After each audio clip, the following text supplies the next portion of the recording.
Hi, I'm Professor Jeff Cunningham of Arizona State University and host of Iconic Voices. Our icon of the day is Michael Milken, named one of the 75 most influential people of the 21st century. Welcome, Michael. It's just nice to be in the 21st century, and it's great to see you. The third area that, changed my life was my father's illness. And so, whether it's on a for-profit or non-profit basis, the idea that medical research has laid us at the doorstep of eliminating cancer as a cause of death. What started in 1972 to 1974 with my father and mother-in-law, I now see the conclusion of that effort. Stage 4 melanoma, 90% of patients die within a year. Today, we're now looking at clinical trials where more than 70% are in remission 2 to 3 years out, and maybe melanoma will be eliminated as a cause of death. And so we've seen a lot of technology that's occurred. I believe we're into an entire transformation in bioscience. 25 years ago, if I ran around and told you that you are what you eat, your weight could be affecting your probabilities of getting diabetes or cancer. And if you changed your intake, what you ate, that could dramatically reduce the growth rate of cancer or reduce your probability of getting a life-threatening disease, there were many skeptics.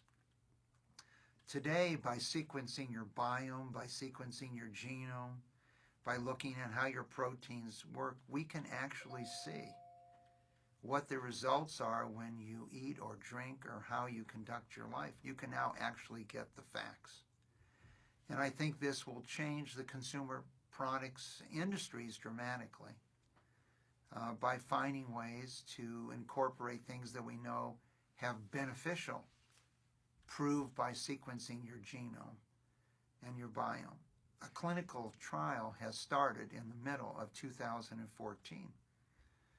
Which involves meditation, involves massage, and involves extreme change in diet, vegetarian diet.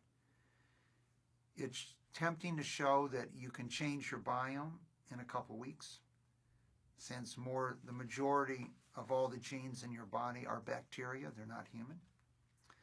That you quite possibly can change your human genes by changing what you eat and what you put in your body, and meditation and massage. And lastly, that you might be able to extend your life by conducting these things. And so these are exciting opportunities that can be proved statistically.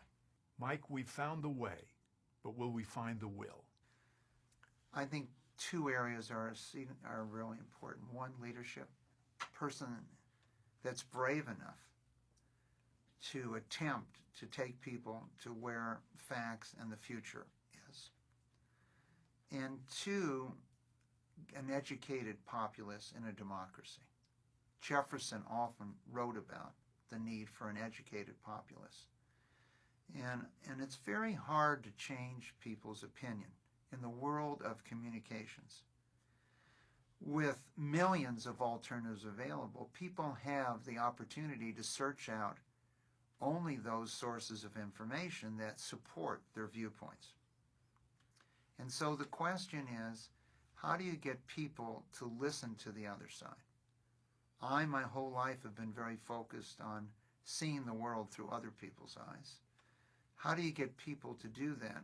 And I would say, my feeling is through quizzes, competition. An individual who you take tests where only you see the scores. You're not embarrassed, no one's judging you. And if your answer is wrong, I gave a list once of 100 companies to the head of the Federal Reserve in America, who was very negative on, quote, junk or high-yield companies, even though they make up 99.9% of all the companies. And I said to him, which ones do you think are high-yield or junk companies? And he looked at it for 15 minutes and checked 4. all 100 were non-investment grade companies. There's only 400 or 500 in America. And so it was my way of getting him to rethink his viewpoint. And so, to me, finding people in a non-threatening way to be exposed to questions that have multiple choice answers or things. Sometimes movies do that, stories, compelling stories that tell you a story that make you look at the world differently or look at the world through someone else's eyes. But that is a challenge, in my opinion, and one of the great challenges to our communication field and to many of the students today. How do you get people to look at both sides of an issue? At the Milken Institute, we don't allow any speeches at these conferences. There's always all panelists. And the reason is we want to make sure people hear both viewpoints, even in the Milken Institute Review. In the next 10 years, do you see, with your work, the elimination of any non-communicable diseases that plague our society today? I do. I couldn't be more optimistic about the potential to turn a large percentage of cancers into chronic diseases. The National Cancer Institute was projecting 150,000 men were going to die in 2015 from prostate cancer. That number will be 80% lower. And I think we have enough in the pipeline here that will probably take the death rate down another 80%. So, and I think Alzheimer's, dementia, the work that's beginning and what we're learning there is it's quite possible the signs of this, not the symptoms, but if you could essentially scan your brain, that you could start to see these things 15 years earlier. And if you saw them 15 years earlier, you could adopt certain treatments that might make the 15 years 50 years so it never occurs for that individual. So I think bioscience has enormous possibilities. I just came from a week and a half in India. And India is an example where large numbers of people, if you can find and develop solutions that are low-cost solutions, you have 100 million, 200 million, 500 million customers. And it's an anomaly where you see the most expensive house ever built just a few blocks away from an area where they wash clothes, and you might define in America as a slum. And so seeing them side by side gives you an opportunity to the unbelievable potential of India that to solve the problems for hundreds and hundreds of millions of people, not solve the problem for 1 million people. And so I couldn't be more optimistic. I think the challenges that we have today of religion and forcing your religion on another person, whatever that religion be, we all studied that with the explorers, in the 16th century and the 17th century. And it tells us that civilization doesn't always move forward. Sometimes it moves forward and back. And how are we going to involve people in the 21st century if they don't have skills of the 21st century? And so there are a lot of challenges for society. But most of them find their way into public health and medical research. They find their way into education, and they find their way into access to capital. Hernando de Soto, who I read many, many years ago, used to tell me that most of the terrorists and anarchists in the world are really entrepreneurs who need access to capital.